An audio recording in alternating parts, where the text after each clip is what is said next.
¿Qué tal? Pues muy buenos días, amigos, camaradas. Bienvenidos a estos sábados tan interesantes sobre ultrasonografía multisistémica, ultrasonografía crítica.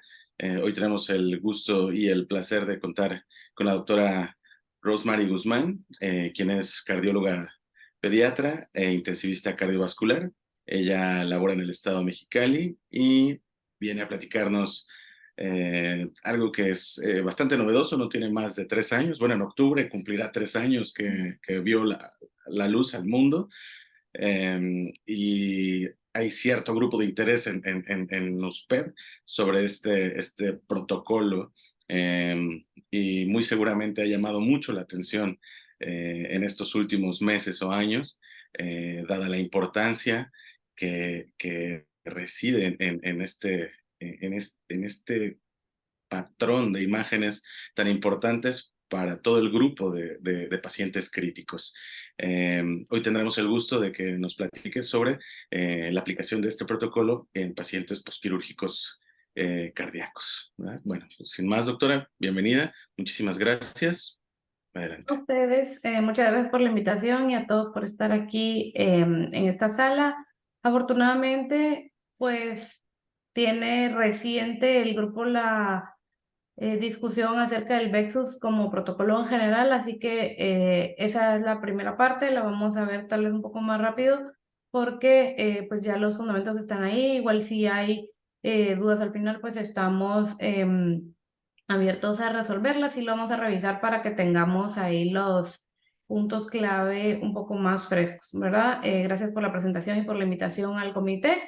De hecho, sí, pues sabemos que la evaluación del sistema venoso no es algo que tenga mucho tiempo de hacerse, al igual que muchos estudios. Primero se ha validado en poblaciones de pacientes adultos y tomamos lo que podemos para pues darle esta ventaja o esta ayuda terapéutica al manejo de nuestros pacientes, ¿verdad? Entonces, este es un trabajo que realizamos para un diplomado de ecografía en áreas críticas que realicé hace 2 años. Desde entonces, pues ha habido más trabajos en el reciente Congreso Mundial de Cardiología Pediátrica y Cirugía Cardíaca. Se presentaron trabajos que están en curso, pues multicéntricos, que nos van a dar mucha más información acerca de lo que podemos hacer, lo que podemos esperar y cómo podemos utilizar el VEXUS en los postquirúrgicos cardiovasculares. Pues el manejo hemodinámico de nuestros pacientes, siendo pues creo que predominantemente una sala con intensivistas pediátricos, ustedes ah, tienen completamente definidas las metas en relación a mantener el gasto cardíaco, el uso de apoyo con volumen, inotrópicos, vasopresores, pero sabemos ya que no solo es un lado o una circulación, ¿verdad?, la que nos tiene que preocupar, sino también el lado venoso. ¿Por qué? Porque el lado venoso, ay, perdón, puede empezar a generar una alteración de la perfusión si existe congestión.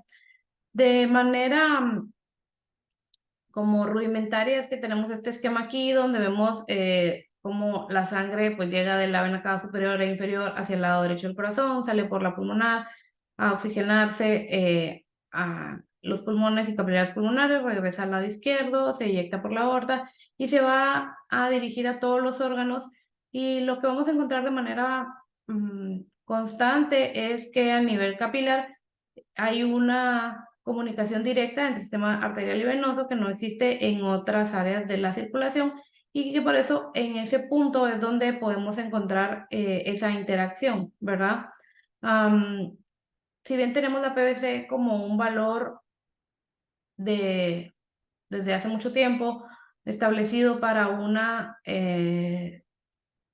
tener cierta guía acerca del estado hemodinámico de nuestro paciente, sobre todo en los pacientes cardiovasculares, este valor va a ser muy individual y si no se ha medido nunca antes en cierto paciente, es decir, si el paciente es su primera intervención quirúrgica y no tenemos una presión venosa central basal, desconocemos cuál es el valor idóneo. ¿A qué me refiero? Que sí existen parámetros establecidos ya para un paciente sano, para un paciente no cardiópata, pero para el paciente cardiópata, de acuerdo a su patología y los cambios hemodinámicos que esta va a generar, pues puede ser una PVC normal 8, para otro 12, para otro 15. Entonces, en ellos tiene una importancia distinta o una traducción más amplia la valoración por VEXAS, ¿verdad?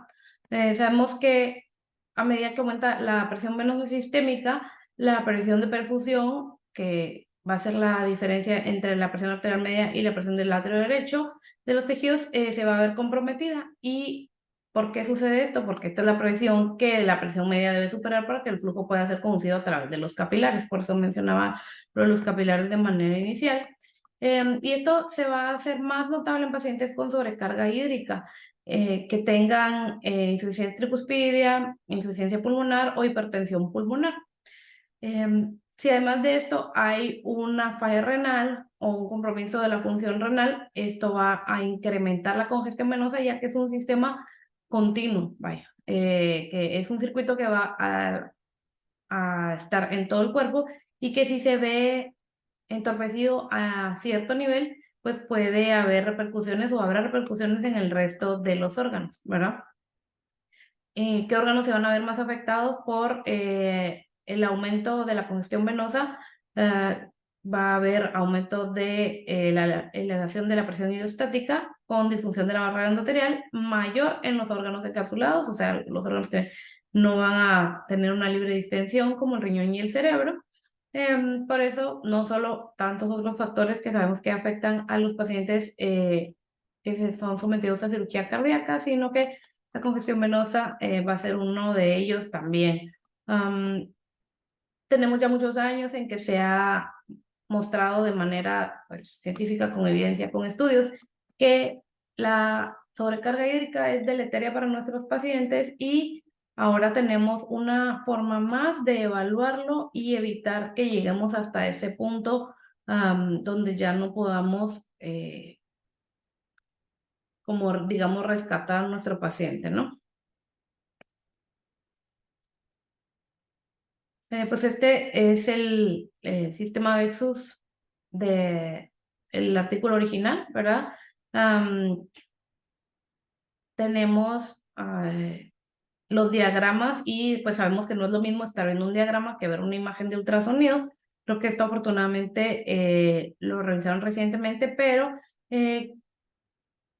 sabemos que es importante no solo conocer pues esta parte, ¿no? La parte teórica o cómo se diseñó, ¿no? La evaluación, sino que también la parte práctica de las imágenes de ecografía que vamos a tener y cómo vamos a relacionar sobre todo los valores para establecer que existe una afección de la función renal o que puede existir un problema de función renal en nuestros pacientes, ¿verdad? Porque bueno, esto pues lo vieron creo la semana pasada, el que se hayan diseñado varias medidas, es hacer una correlación de todo el sistema, puede que solo haya una o dos medidas alteradas, pero cuando ya sumamos todas las medidas es que vamos a obtener más objetivamente qué efecto o cuáles pacientes se están viendo afectados por la congestión venosa y que van a llegar hasta el desafortunado evento de tener falla renal.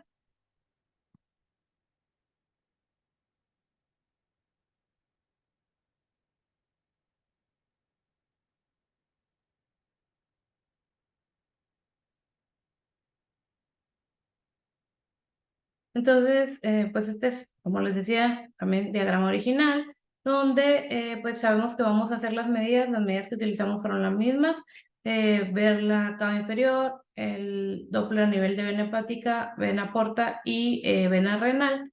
Sin embargo, en nuestros pacientes, ser pediátricos, el valor o la medición del diámetro de la vena cava inferior no va a ser tan fácil identificar, salvo pacientes que ya pues están más grandes, de peso, de talla, o que su congestión venosa es severa, que tengamos un valor mayor a 2 es infrecuente, ¿verdad? No que no pueda pasar, pero es infrecuente. Entonces, lo que observamos es que la variabilidad del colapso inspiratorio de la vena cava, que en cardiología pediátrica se utiliza para la estimación de la presión de la aurícula derecha, es un valor que nos puede guiar más en este sentido, estimando más bien en porcentaje si colapsa menos de un 50%, más de un 50%, similar a cómo se hace con el Doppler de la puerta para estimar la congestión.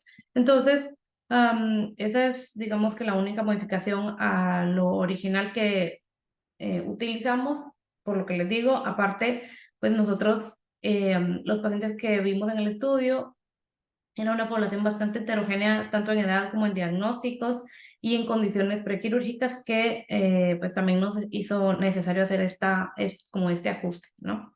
Luego, con el Doppler de la vena hepática, pues sí, nos fuimos con lo que está escrito, normal si el pico sistólico es mayor que el diastólico, moderado, congestión moderada si el sistólico es menor que el diastólico, y grave si hay inversión del pico sistólico.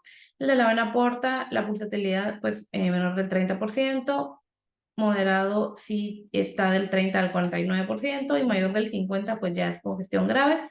Y el Doppler de la vena renal, pues es un flujo continuo monofásico, que es el de acá abajo, ¿verdad? Esta es la arteria renal. Luego, la congestión moderada en flujo discontinuo bifásico, vemos sístole y vemos diástole. Y en la congestión grave, pues ya no vamos a ver flujo sistólico, porque pues va a estar acá arriba, no lo vamos a ver. Y por eso el flujo es discontinuo monofásico.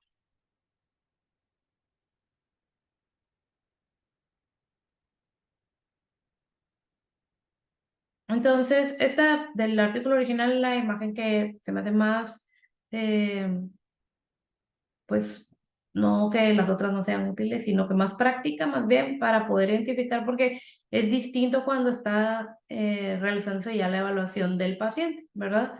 Tal vez va a sonar un poco como repetitivo, pero sí es importante para que identifiquemos, sobre todo si no estamos familiarizados con el Doppler normal de estas arterias, que yo no lo estaba antes de hacer el diplomado y antes de empezar a hacerlo el Vexus, que como una nota acá al lado me volví, creo, muy fan, y ahora sí lo tomo como una herramienta muy importante en la valoración y el abordaje de mis pacientes, porque trabajo en una terapia mixta. Entonces sí se me ha hecho un gran recurso. Entonces, pues yo antes de ver esto no tenía idea cómo se tenía que ver ese Doppler. La ecocardiografía pues tiene unos Dopplers y unas imágenes distintas. Y al identificar cómo suele ser lo más práctico, ¿verdad? Identificar la normalidad, podemos encontrar la anormalidad y luego hacer una evaluación de qué encontramos anormal, qué tan anormal, para clasificar a nuestros pacientes, ¿verdad? Entonces, esta es una onda normal del Doppler de la vena hepática. El pico sistólico que ven es este, y el pico diastólico es menor. Empieza la congestión, el pico sistólico se hace pequeño, el pico diastólico se hace más grande. No es que el diastólico quede igual, o sea, ambos se modifican, pero se invierte la relación. Y la congestión severa, el sistólico está invertido. El Doppler de la vena porta, pues es un flujo venoso continuo, casi sin variabilidad. Aquí vemos que es más marcada, pues entre el 30 y el 49%, como dijimos, y severa si es más del 50% de variabilidad. El Doppler de la vena intrarrenal, pues vemos es este flujo de acá abajo, continuo, luego se hace bifásico, vemos la banda sistólica pequeña y la banda diastólica más ancha. Y pues luego se va a invertir, como les decía, no lo vemos porque se ubica acá arriba al igual que este, pero pues ya es solo una onda, ¿verdad?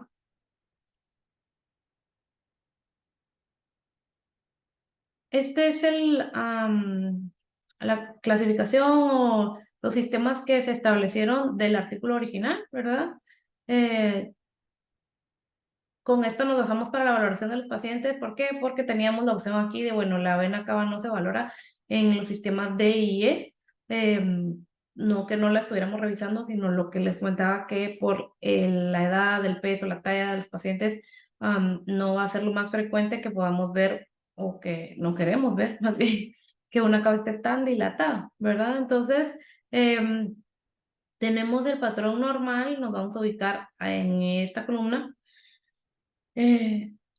donde en todos los, no esperamos que todos los puntajes o la clasificación vaya a describirse todo como normal, más bien el patrón normal en un Vexus A, pues es que la cava no está dilatada, los Dopplers de la hepática corta intranal pues son normales. En el B vamos a ver que puede haber modificación ya a nivel de uno o a varios parámetros. Sin embargo, por ejemplo, si nos pasamos al E, vamos a ver que va a haber una congestión severa en varias medidas, no solo en una, y no solo, digamos, la diferencia es si puede haber moderada, si puede haber severa, y eso es lo que nos vamos a ir ubicando de acuerdo a cuando valoremos al paciente, porque como les decía, no es que, bueno, veo la cava dilatada, seguro todos me van a salir de congestión severa, sino que de acuerdo a las particularidades del paciente, las medidas se pueden establecer, algunas moderadas, algunas severas, y pues luego les vamos a mostrar nuestro cuadro de recolección de datos, que no era como una regla o una sentencia, si lo queremos ver así, que estuviera uno con congestión, un parámetro con congestión, tal vez el otro no tiene congestión. Y esa suma de esas evaluaciones, por eso se utilizan los parámetros, es lo que nos va a dar el veredicto o la puntuación final de nuestro paciente. Hay, pues, como mencionaba Edgar inicialmente, ya mucha más información que hace 3 años. Como siempre, pues hay más información de población adulta. Este artículo en especial me pareció muy interesante porque ellos van un poco más allá, digamos, ellos ya utilizan Vexus de manera muy rutinaria en sus pacientes con choque, no tanto en pacientes con cirugía cardíaca, pero lo que ellos hicieron en este estudio es que aparte de la valoración del flujo hepático, o sea, de la valoración cualitativa de la morfología, a través de Doppler de flujo hepático, pues también vieron la integral de tiempo-velocidad, y según eso, claro que esto está hecho, agrego porque se me hace algo importante y una línea interesante que podríamos implementar o seguir eh, más adelante para hacer un poco más de investigación en este campo. Como pues no tenemos unos parámetros de normalidad establecidos o estudiados en grandes centros, pues para empezar a generar información. Esto fue lo que ellos hicieron, fue pues desde el año pasado esta valoración, y se encontraron una asociación directa entre la alteración del flujo, pues ellos aquí miden su integral de velocidad, ven cómo el flujo está discontinuo, ellos ven, se encontraron una asociación directa entre el aumento de la integral de velocidad-tiempo para la presencia de un patrón Doppler alterado y la presencia de falla renal en sus pacientes. Pues como les digo, es de población adulta, pero así empezamos con la mayoría de estudios que tenemos. Creo que vale la pena considerarlo para implementarlo luego. Y pues estos fueron pues sus datos, ¿no? Este es un estudio que sí está hecho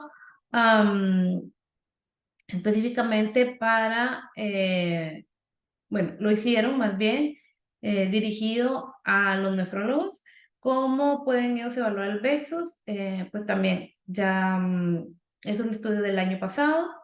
Eh, Ellos observan que no solo la valoración del Vexus nos puede dar qué pacientes pueden presentar falla renal si hay congestión venosa, sino también la respuesta que hay a la terapia descongestiva, pues al final al ajuste de los líquidos y a la terapia diurética. Y por eso también se me hizo interesante como un método de seguimiento del paciente, ya que de manera usual o tal vez más frecuentemente tenemos una valoración de el estado de la congestión venosa a través del Vexus del paciente, y no tenemos oportunidad por un sinfín de factores de hacer una revaloración a corto plazo para determinar si nuestra intervención fue la más adecuada. Me refiero a una revaloración del mismo tipo, a veces por la disponibilidad del equipo, por la continuidad de los turnos en que trabajamos,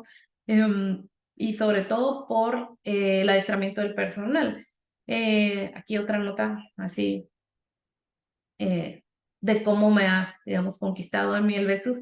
Es muy accesible, son medidas que son reproducibles, como siempre en ultrasonido es operador dependiente, pero siento que el adiestramiento eh, se puede facilitar no solo en los centros donde hay formación de terapia intensiva, claro que tienen un camino más largo recorrido, sino, por ejemplo, en el centro donde yo estoy, yo tengo residentes de pediatría, es un punto práctico, una herramienta que les podemos dar para complementar la valoración del paciente una vez que el adiestramiento se haya estandarizado, que se hayan establecido puntos de corte, protocolos, y que puede ser muy útil pues en otros grupos de pacientes, ¿verdad? Pues lo mío es lo postquirúrgico cardiovascular per se, aunque veo terapia mixta, por eso hago el comentario, ¿verdad? Entonces, ellos en este artículo que nos aportan o que nos ejemplifican, eh, pues hacen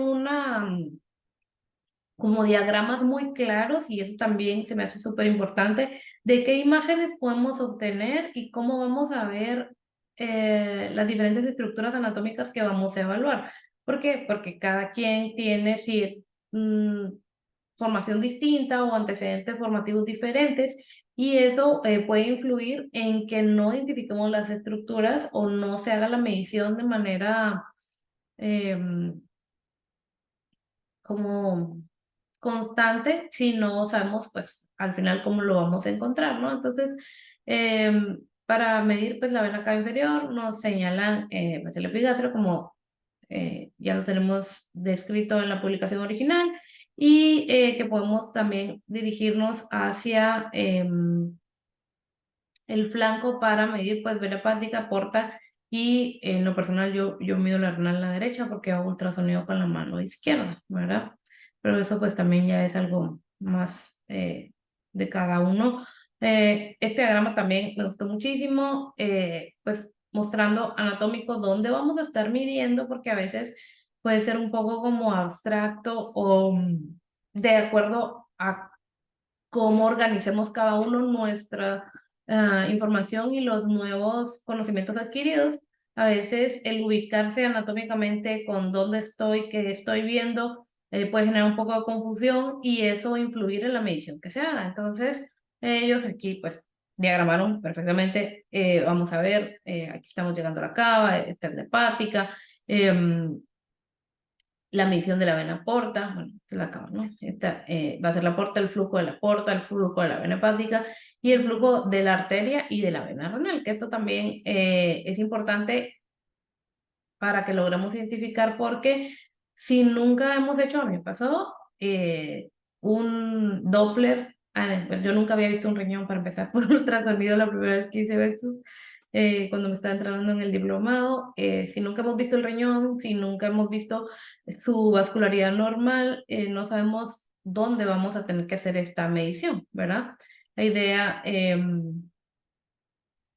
colocarnos pues en la confluencia donde está la vena y la arteria renal, vamos a obtener esta imagen de flujo, y como vemos, pues aquí la vena renal, un flujo normal, ¿no? Pero se ve la sístole y la diástole de la arteria renal también, que esa es otra medida que podemos utilizar en relación a la congestión, el índice de resistencia, y que también nos habla de esta interacción estrecha que tiene a nivel capilar y el efecto que tiene la congestión en este órgano que es el que se afecta, ¿verdad? Entonces ellos nos hablan acerca de cuánto balance tenía acumulado positivo el paciente y qué pasó o cómo se modificó luego del examen y luego de las terapias implementadas el Vexus. Entonces esa es lo que me llamó la atención, pues claro, dar seguimiento al paciente, hay algunas terapias o algunos pacientes más bien que todavía van a ser susceptibles a terapia descongestiva tradicional, digamos, o menos invasiva. Hay pacientes que van a necesitar terapia sustitutiva renal, pero de cualquier manera, si tenemos el acceso al equipo de ultrasonido, si tenemos el acceso al personal que esté entrenado en poder darle seguimiento al paciente, la idea es evitar que lleguemos pues, a necesitar terapia de reemplazo renal y si ya estamos en ese punto, conducirnos de una manera más objetiva, teniendo esta valoración agregada, ya que pues sabemos también que no es un parámetro tan valorable en relación a la congestión venosa, pues la MES de los azoados, ¿no? Eso ya nos habla cuando la falla renal está instaurada y todo el tiempo que tuvimos antes es el periodo en el que queremos intervenir, ¿verdad? No llegar a ese punto, sobre todo en la población de pacientes posquirúrgicos cardiovasculares, según como les decía, su patología de base, las condiciones prequirúrgicas que muchas veces son de gravedad, eso puede alterar como de manera basal, digamos, el estado del sistema venoso y en adelante existen otros factores que también pueden hacer que sea más frecuente o más prevalente la falla renal. Entonces, pues este fue el trabajo que nosotros hicimos en la aplicación del protocolo para evaluar congestión venosa en el paciente pediátrico posquirúrgico de cirugía cardíaca y el doctor Hernández, intensivista también con diplomado en soporte de vida extracorpóreo, diplomado en ecografía de las críticas, fue quien estuvo revisando este trabajo conmigo, pues el revisor de mi tesina, más bien, ¿no? Entonces,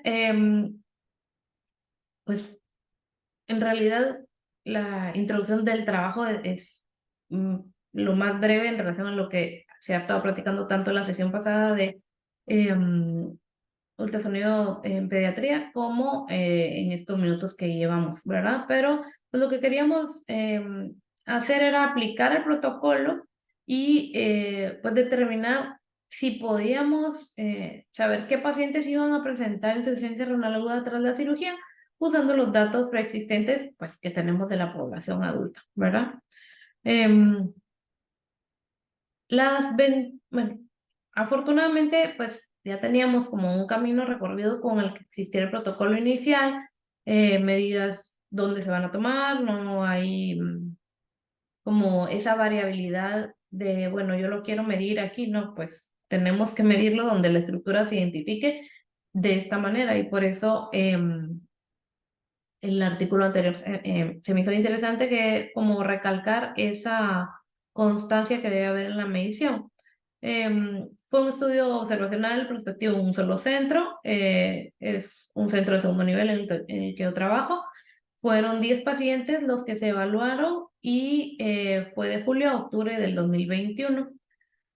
Fueron pacientes que estaban programados para cirugía con bomba y sin otra patología crítica. Fueron pues menores de 18 años los que se incluyeron y se excluyeron los mayores de 18 años y cirugías que se fueran a realizar sin circulación extracorpórea. Las mediciones fueron ecografía Doppler de las venas hepática portal e intrarrenal y medición de la K inferior en las primeras 72 horas luego del procedimiento.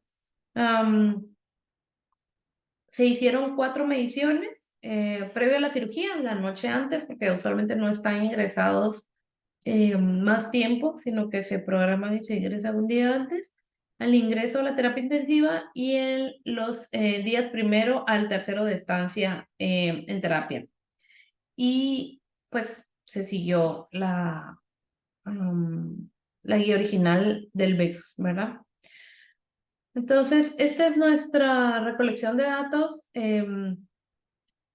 Pues yo sé que aquí se ven como todos los números sin mucho sentido, pero vamos a revisarlo un poco para que veamos la información que nos aportaron los pacientes. Tenemos edad del paciente, sexo, diagnóstico de base. En relación al diagnóstico, pues sí observamos que mayor complejidad, más probable era que encontramos alteraciones en el Doppler venoso en alguna de sus puntos de evaluación y también que más probabilidad había de que persistieran esas alteraciones asociándose a una pues falla renal, ¿verdad?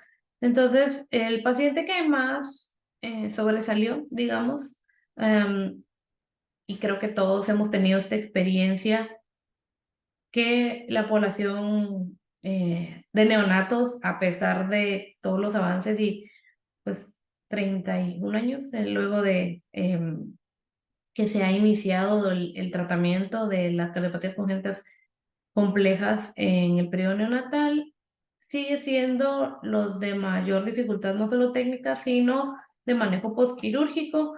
Este paciente era una bebé de 11 días de vida con una coartación aórtica crítica, pues ella ya ingresó con soporte minérgico a quirófano, ya estaba intubada. Esta paciente fue quien tuvo el tiempo de circulación extracorpórea más largo, 182 minutos, no así el tiempo de pinzamiento aórtico. Esto fue algo que nos llamó mucho la atención porque esta paciente fue la paciente que presentó los datos mayores de congestión desde un inicio y que luego necesitó terapia sustitutiva renal. Se manejó con diálisis peritoneal. Desde el principio, pues ya a los 11 días su creatinina estaba todavía en 0,54 en el prequirúrgico, y tenemos como un dato que también tomamos en cuenta el balance. Este es el balance de la cirugía. Aquí no nos fuimos con balance acumulado de diario, sino como lo que queríamos ver era en relación al evento quirúrgico, tomamos ese balance, balance estaba negativo, de hecho, a pesar de eso, pues ya teníamos las condiciones previas de la paciente, su diagnóstico de base, la edad y el tiempo de circulación extracorpórea. Se empezó a incrementar la creatinina desde el inicio necesitó tratamiento con fármacos pues diuréticos para conseguir diuresis, no hubo una respuesta positiva y fue necesaria la terapia sustitutiva renal. Con la vena cava, pues sí estaba dilatada desde un inicio, las suprahepáticas mostraban congestión severa. Ese fue un dato que llamó mucho la atención. Fue la única paciente que desde un inicio tuvo algún dato de congestión severa. Sí existieron otros pacientes que su cardiopatía de base les determinó una dilatación de la cava o una congestión moderada, pero esta fue la única paciente con congestión severa desde el inicio, tanto en la suprahepática como en la renal, y un índice de resistencia renal, pues el que se mide en la arteria, de 0,8. Conforme avanzado en su evolución la paciente, lejos de mejorar a pesar de el tratamiento dirigido, digamos, que hicimos como tratamiento dirigido, optimización del manejo hídrico, pues, se trató restricción de líquidos, tratar de mantener diuresis y conseguir los balances tal vez neutros, no negativos, pero tal vez neutros.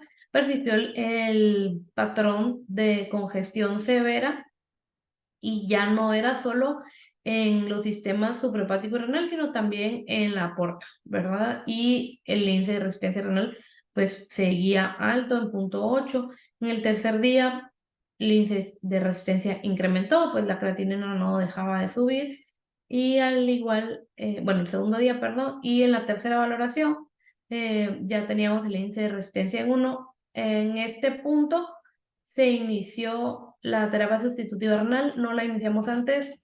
Una de nuestras limitantes, pues el estar en un centro de segundo nivel, no tenemos tantos insumos a disposición para iniciar una terapia sustitutiva renal de manera inmediata, pero sí se inició en el tercer día, en la tercera valoración, perdón, a las 48 horas, y pues luego se consiguió tener un mejor control hídrico la paciente y pues, eventualmente avanzar en su manejo postquirúrgico y regresarla a casa, ¿verdad? No se incluyó aquí el resto de la evolución de los pacientes, no lo consideramos de manera inicial para determinar si influía en lo que queríamos identificar o encontrar en el estudio ese pronóstico a largo plazo, sino que más bien nos enfocamos en los primeros días y qué pacientes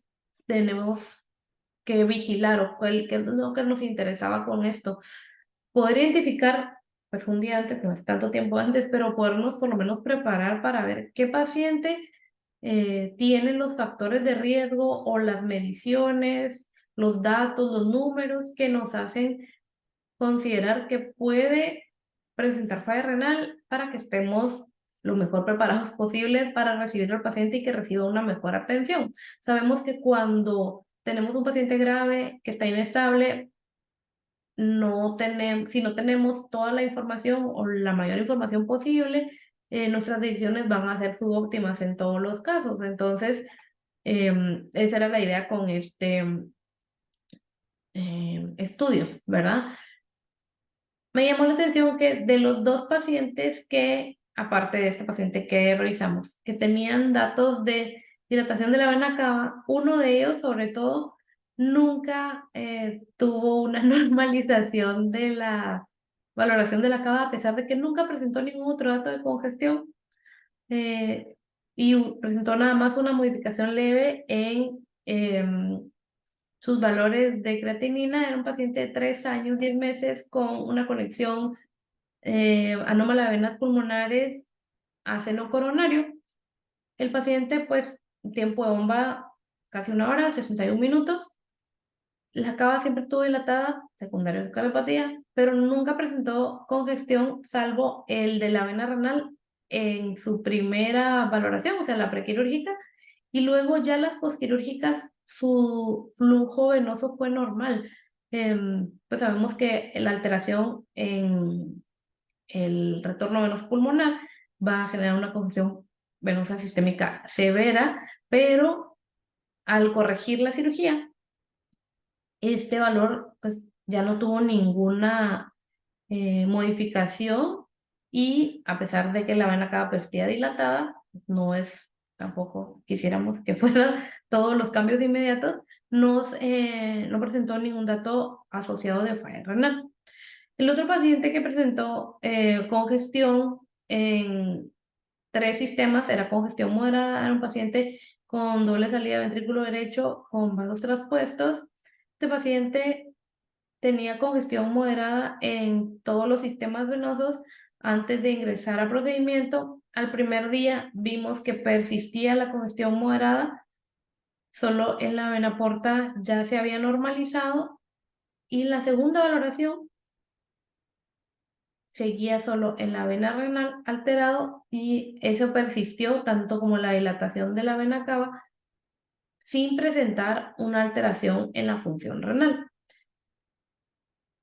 Algo importante que debo mencionar es que todos nuestros pacientes, salvo casos muy específicos, se suelen manejar desde el inicio con diurético, porque pues sabemos que luego de la circulación extracorpórea van a hacer un alto grado de fuga capilar y excepto los pacientes que están con una circulación dependiente por shunt como fístula sistémico-pulmonar, ya sea de manera paliativa como dentro de una cirugía más compleja como Norwood, necesitamos que tener la menor cantidad de congestión venosa para que haya una adecuada perfusión. Entonces, casi el 100% de nuestros pacientes recibe furosemide, que es nuestra elección, bueno, también es lo que tenemos desde el inicio, y este grupo de pacientes no fue la excepción, ¿verdad?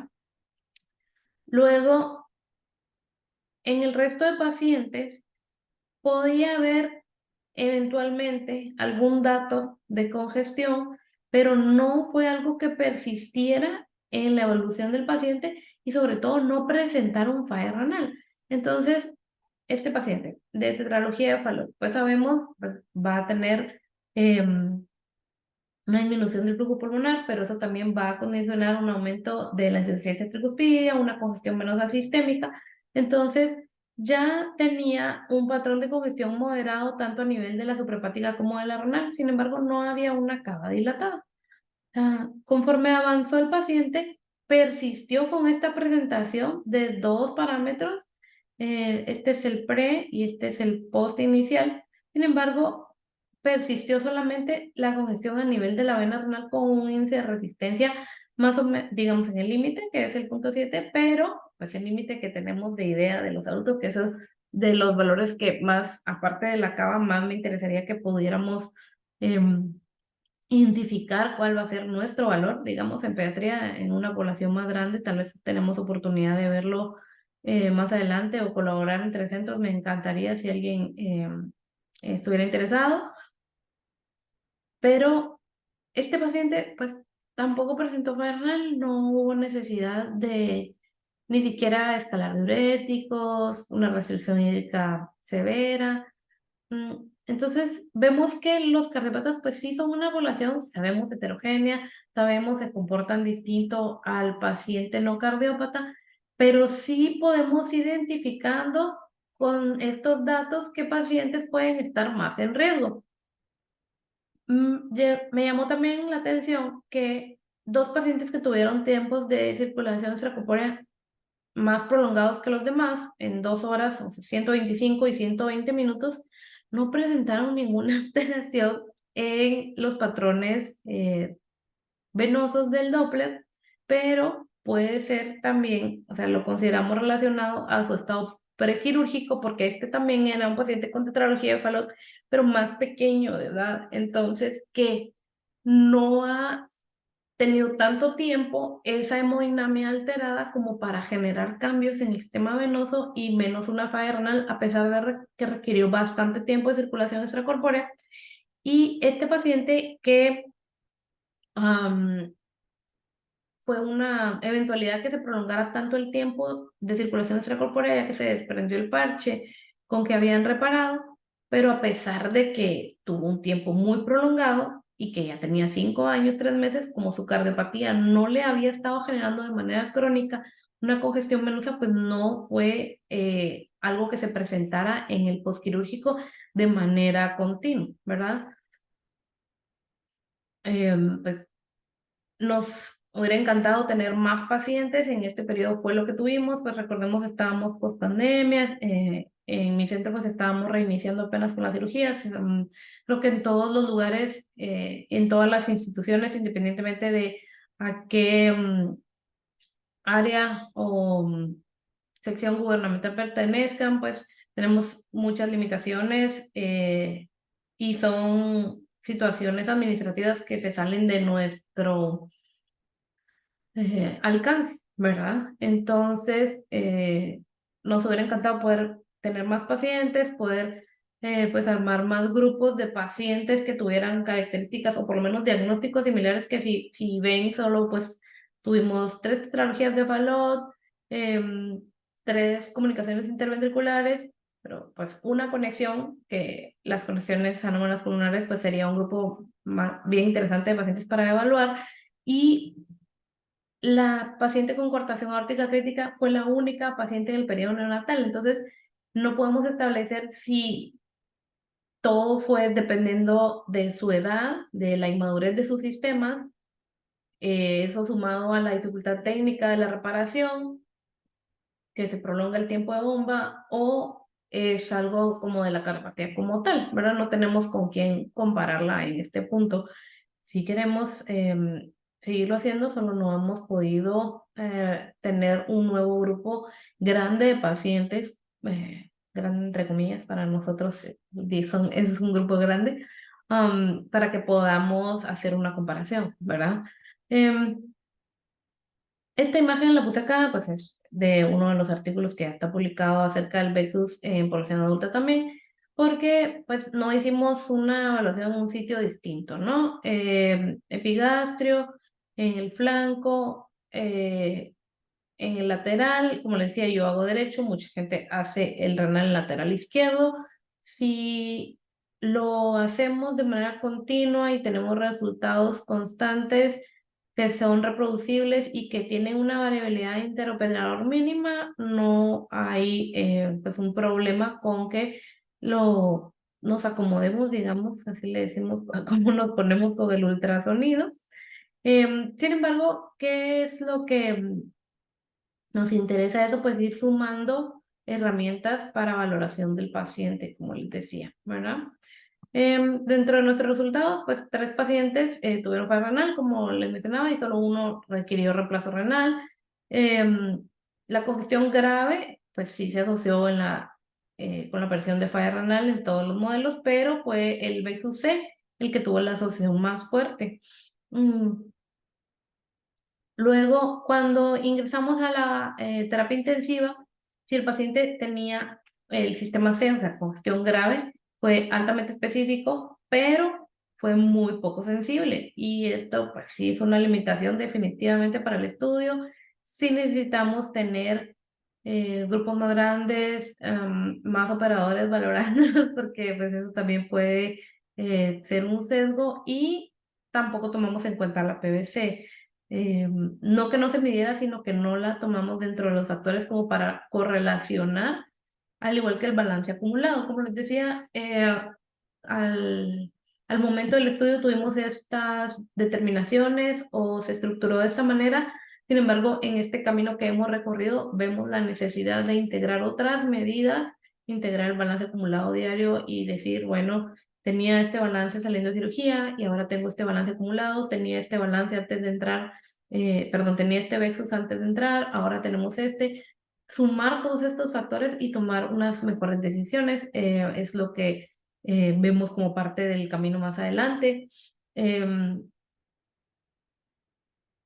Sabemos que aunque sea muy poco sensible, sí es altamente específico, entonces podemos optimizar nuestras mediciones, el diseño de los estudios para que más adelante esto genere una información que pueda servir de referente para los demás centros que puedan utilizar, ya que pues, lo mismo, ¿no? La mayor limitación es el número de pacientes.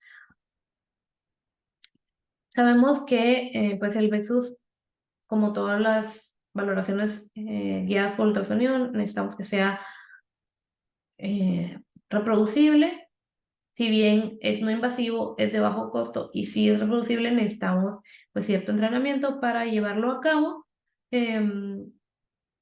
También evitar la variabilidad interobservador. Puede haber variabilidad, pero tenemos que establecer que en nuestros grupos de trabajo eh, los resultados vayan a ser constantes, se validen y cosas que nos pueden afectar, que no había mencionado y que sí, pues los encontramos en los pacientes cada vez más frecuentemente, sobre todo a medida que avanzan luego de correcciones paliativas o cardiopatías muy complejas, pues son patologías hepática o renal previas, ¿verdad? Y pues la otra situación a la que nos enfrentamos, que es la desafortunada prevalencia de sobrepeso y obesidad en la población pediátrica en general y también en los pacientes con cardiopatías congénitas que nos puede llevar a una mala ventana o una mala ventana determinada por deformidad del tórax y abdomen que se haya generado por procedimientos previos, ¿verdad?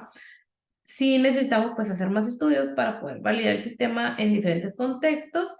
Aquí no lo noté, pero una población que me interesa mucho y que he empezado a recopilar un poco de información en mi centro es los pacientes con choque sépticos, específicamente los pacientes con rickettsiosis, que pues van a tener una presentación muy diferente del Vexus inicial, ya que desafortunadamente la mayoría que llegan con nosotros ya están en una fase avanzada. Entonces, hemos empezado a guiarnos con el Vexus para tomar decisiones en relación a la reanimación, al uso de diuréticos, al uso de terapia de reemplazo renal y pues estamos muy interesados en continuar con esta investigación. Esta es la forma en que nos podemos poner en comunicación. Eh, Creo que tenemos pues tiempo para preguntas. Claro que sí, excelente. Muchísimas gracias, doctora Rock. Dejate un ratito, Rose, la presentación, así van copiando los datos y se van tomando el contacto. Déjala compartida un rato la última presentación. Muy bien. Yo antes que largues, Edgar, vuelvo a lo que decía recién y quiero remarcar algo. Es necesario que lo que hacemos lo registremos, lo midamos y le pongamos números, porque todos estamos haciendo un montón de cosas por todos lados, con un montón de dificultades, pero no lo estamos midiendo. Entonces, vuelvo a agradecerte, Rose, el tomarse el tiempo de medir. Las dificultades están hasta para hacer levantarse las mañanas para ir a trabajar, así que las dificultades están siempre, es parte de nuestra vida la dificultad. Yo te agradezco y te felicito por el laburo que han hecho y espero seguir viendo cosas y que hay toda una subpoblación Vexus fan que anda por ahí, así que ya la vamos a contactar para poder hacer cosas en conjunto. Eso quería decir. Pregunta no tengo nada más que palabras de felicitación.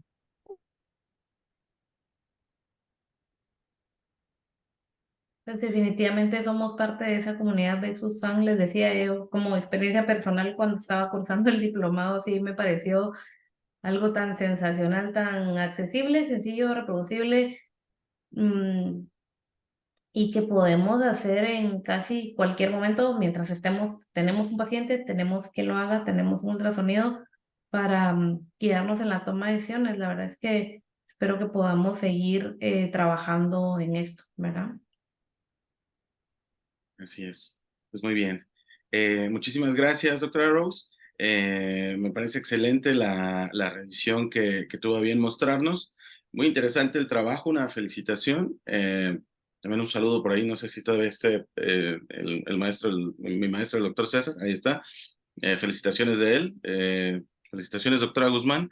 Gracias por compartir su experiencia y el trabajo y por sacar a la luz el lado venoso de la hemodinamia, que no es precisamente el lado oscuro como se pensaría, ¿verdad? Más bien nos ha dado mucha luz en el manejo de los pacientes críticos, sin duda que en el paciente eh, posquirúrgico cardiovascular siempre ha sido muy controversial. Tuve la oportunidad, afortunadamente, de que el doctor fuera mi preparador. Bien sabe que él labora en una unidad posquirúrgica también, y siempre era una batalla con los cirujanos, ¿no? De que PVCs altas siempre, PVCs altas, más líquido, más líquido, más líquido, etcétera. Entonces, esto viene a refrescar muchísimo y a darnos información que antes no era tan visual quizá.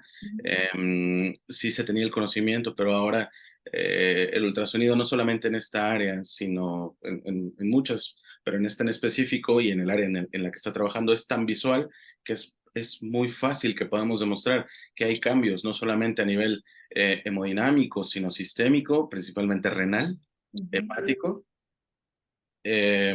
y que se traduce en falla orgánica múltiple, no solamente renal, cerebral, congestión esplácnica, vaya, a nivel sistémico, ¿verdad? Bien, aquí hay algún comentario, agradecimientos, y hay una pregunta del compañero David, donde dice, pues, una felicitación, excelente disertación, y hace una pregunta sobre cuántos estudios o valoraciones de Vexus supervisados usted consideraría que se deben de realizar para considerar que un estudio ya es confiable para hacerlo por cuenta propia? Pues se me hace una excelente pregunta. No he yo empezado a adiestrar a otros compañeros para poder decir, pues después de, por ejemplo, 10 estudios ya lo hacían de manera confiable, pero cuando nos evaluaban a nosotros, pues se hacía una valoración completa del paciente, por ejemplo, veíamos, pues primero, idealmente, ¿no? Todos con ya las bases teóricas, veíamos la valoración, hacíamos la valoración con el instructor y nos corregía en nuestras medidas o los ángulos, la forma de tomar el traductor, y luego ya teníamos una evaluación sin guía, digamos. Yo en lo personal observé que después de hacer 10 pacientes completos, ya mi percepción era más objetiva porque ya podía revisar, bueno, le hice 3 mediciones y no me pueden salir las 3 completamente distintas si el estado general del paciente es el mismo. ¿A qué me refiero? Pues ver el balance, ver el estado hemodinámico del paciente. Si ha existido algún evento catastrófico en esas horas, pues claro que se va a modificar, pero usualmente el paciente va a estar en una condición más estable. Yo pensaría que si se pueden, los más que se puedan supervisar con alguien que pues tiene mucha experiencia, por ejemplo, el doctor Hernández, cuántas generaciones nos ha formado, ¿verdad? No es lo mismo que alguien que no lo ha hecho, pero siempre el tener, por ejemplo, entre 5 y 10 estudios, le diría yo, tal vez no va a servir para tomar decisiones, pero sí para podernos, que ya nos llame la atención. Ya hice yo 10 solo, el paciente concuerda con el otro resto de valores que tengo de la evaluación. Puedo, le sugeriría yo hablar con alguien más que tenga más experiencia y decirle, oye, quiero saber si mi valoración está lo más cercana a exacta que se pueda, y entonces así como irnos apoyando, si no es posible hacer tantos estudios, que lo hagamos de la manera más objetiva o de las medidas más exactas que alcancemos, ¿verdad? Claro, muy bien. Una duda que me surgió ahora que platicaba sobre su tesina y que me resulta súper interesante, cuando mencionaba de la paciente de la conexión anómala, pues francamente no soy cardiólogo, no tengo tanto contacto con los pacientes cardiópatas en el pre y en el post como tiene usted oportunidad, o por ejemplo los intensivistas que tienen contacto diario con ellos y hacer de este tipo de evaluaciones. Me surge esta pregunta en relación a pláticas y artículos de intensivistas de adultos, donde pacientes con hipertensión portal o alteraciones de los flujos de la presión venosa generan incrementos de la presión de la vena cava o de la vena porta, pero sin congestión sistémica.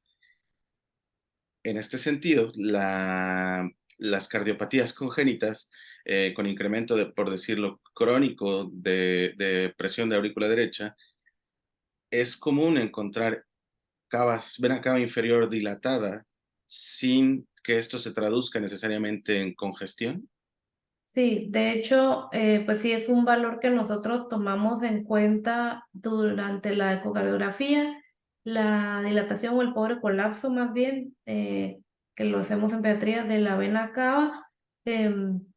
Y el paciente puede que, si nos dedicamos ya ahora, pues ya con esta información, ya de un tiempo para acá, ya yo lo hago, no solo hago el eco, sino si veo algo que me da la atención, esta cava no colapsa, me voy a ir a revisar el sistema venoso, y el sistema venoso no está con una congestión, más bien es parte de la hemodinamia crónica del paciente, no solo para patologías que generan dilatación del atrio, sino para patologías que van a dar específicamente congestión a nivel hepático, como son los pacientes con fisiología univentricular, que ya están posoperados de Fontan, que van a hacer una afección hepática importante. No es una asociación frecuente el que tengan congestión a nivel renal, por ejemplo, ¿verdad? Pero es algo que estaría fantástico que pudiéramos ir a buscar, por ejemplo, si por alguna razón no se puede que el cardiólogo haga esa valoración, complementar, digamos que el paciente ya está ahí, va a ir a su eco, pues que pase para que, por ejemplo, el intensivista o el radiólogo le puedan hacer una valoración de sistema venoso y determinar, bueno, es solo lo de su cardiopatía, digamos, entre comillas, solo eso, sino que podamos decir, estamos con un tratamiento subóptimo en el manejo hídrico, o al contrario, si vemos que el sistema venoso está un poco colapsado o vacío, digamos, estamos excedidos o estamos sobretratando con diuréticos a nuestro paciente, que definitivamente también nos pasa, solo que no lo vemos, entonces no lo sabemos. Y otra duda también, aprovechando que está en un área muy particular con pacientes cardiópatas y posquirúrgicos, ¿qué grupo de cardiopatías o cardiopatías en específico ha notado que modifican la valoración del Vexus o tienen particularidades que normalmente no veríamos, o producen dilatación de la cava, o que modifican la escala o no la hacen que la tomemos en cuenta. O Los que le... pacientes pues con hipertensión pulmonar, aunque no tengan ninguna cardiopatía de base, que eso pues ya lo ve la población adulta, pero en pediátricos no es tan prevalente, sin embargo sí la modifican. Los pacientes que tienen pues hiperflujo pulmonar no van a generar esa alteración a menos que ya el aumento del flujo pulmonar sea tan severo como para generar un aumento en la insuficiencia tricuspidia, que más bien va ligado ahí. Con la conexión anómala de venas pulmonares, pues sí, es constante, la casi no colapsa, entonces damos por sentado que ese atrio pues tiene una presión de 8 o 10 por lo menos.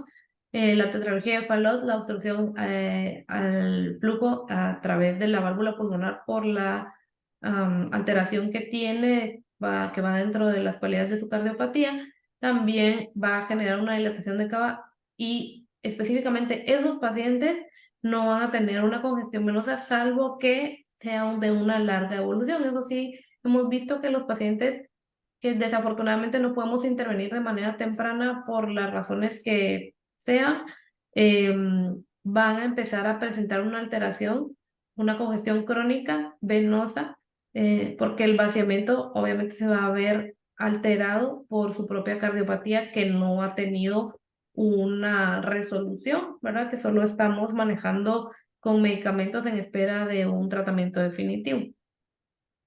Muy bien.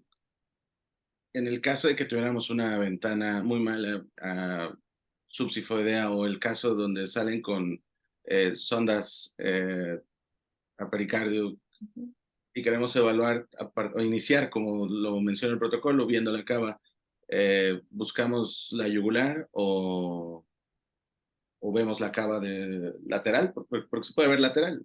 Ajá. Yo lo Como, que he hecho es ver la cava de lateral. En realidad, como usualmente nosotros tenemos el acceso venoso central yugular, eso nos va a dar una limitación en esa medición.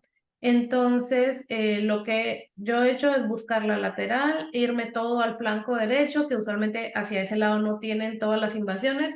Nuestro equipo quirúrgico suele dejar la fuente de marcapasos, el DREN, todo hacia el lado izquierdo. Entonces, pues tenemos el lado derecho para trabajar. A veces la modificación de la posición sí nos puede ayudar un poco para que la ventana sea un poco más óptima y también lo que nos puede a veces interferir, pues la ventilación, ¿verdad? Si el paciente está muy grave y los parámetros son muy altos, pues son cosas que tal vez no podemos modificar en ese momento, pero que más adelante, conforme el paciente lo tolere o lo permita, podemos, o sea, dar presión positiva para la valoración y así evitar que la imagen, que perdamos la imagen, pues, ¿verdad? A veces necesitamos meter tanto ventilador que nos va a desplazar la imagen en segundo y segundo y no podemos ver un Doppler continuo, pero podemos ahí maniobrar, digamos, para obtener la información que necesitamos. muy bien. Ya, la última pregunta, que esta es como una pregunta de quiz. ¿El Vexus lo consideraría como eh, una escala pronóstica, una herramienta para descongestionar o una herramienta para prevenir la sobrecarga, o la hipervolemia más bien? Yo le diría que todos, porque no sé si existía la opción de todos los anteriores, pero sí he tenido la oportunidad de usarlo como cada uno de ellos y he visto su utilidad y sí he tenido la oportunidad también de hacer la revaloración de si hay respuesta al manejo, por ejemplo, para descongestionar en los pacientes con choque séptico por riqueciosis, para descongestionar si lo hemos visto en los pacientes con choque séptico por otra causa. Para evaluar si todavía va a haber respuesta a volumen, si ya está congestionado el sistema venoso, también lo hemos utilizado y en los pacientes postquirúrgicos para la falla renal también nos ha servido. Quisiera yo que pudiéramos integrar todo y que los pacientes, independientemente de su diagnóstico, podamos aprovechar al máximo esta herramienta. Estamos trabajando en eso. Claro, claro, excelente. Me parece una excelente respuesta. A manera de corolario, sabemos todos nosotros que estamos aquí interesados en los temas, que en adultos no solamente intensivistas, sino nefrólogos, cardiólogos, urgenciólogos están muy interesados en el VEXUS como parte de estas medidas que engloban la utilización del protocolo. Y precisamente como una limitante del uso de los líquidos, ¿no? Resulta emocionante y muy interesante que lo estemos adoptando ya en el grupo pediátrico, y precisamente me sumo al comentario del doctor Javi a la sesión de la semana pasada de los doctores Menéndez y Rodríguez, y a las múltiples charlas que hemos tenido, que nos ha apoyado el doctor Alfredo, y todas las pláticas que hemos tenido para que podamos formar quizá un grupo o ya más enfocado sobre este protocolo y podamos compartir experiencias. De eso se trata, y pues le agradezco nuevamente que haya venido a platicar con nosotros y compartir su experiencia. Muchas gracias a los asistentes por el favor de su atención, y a usted. A ustedes por la invitación, muy amables.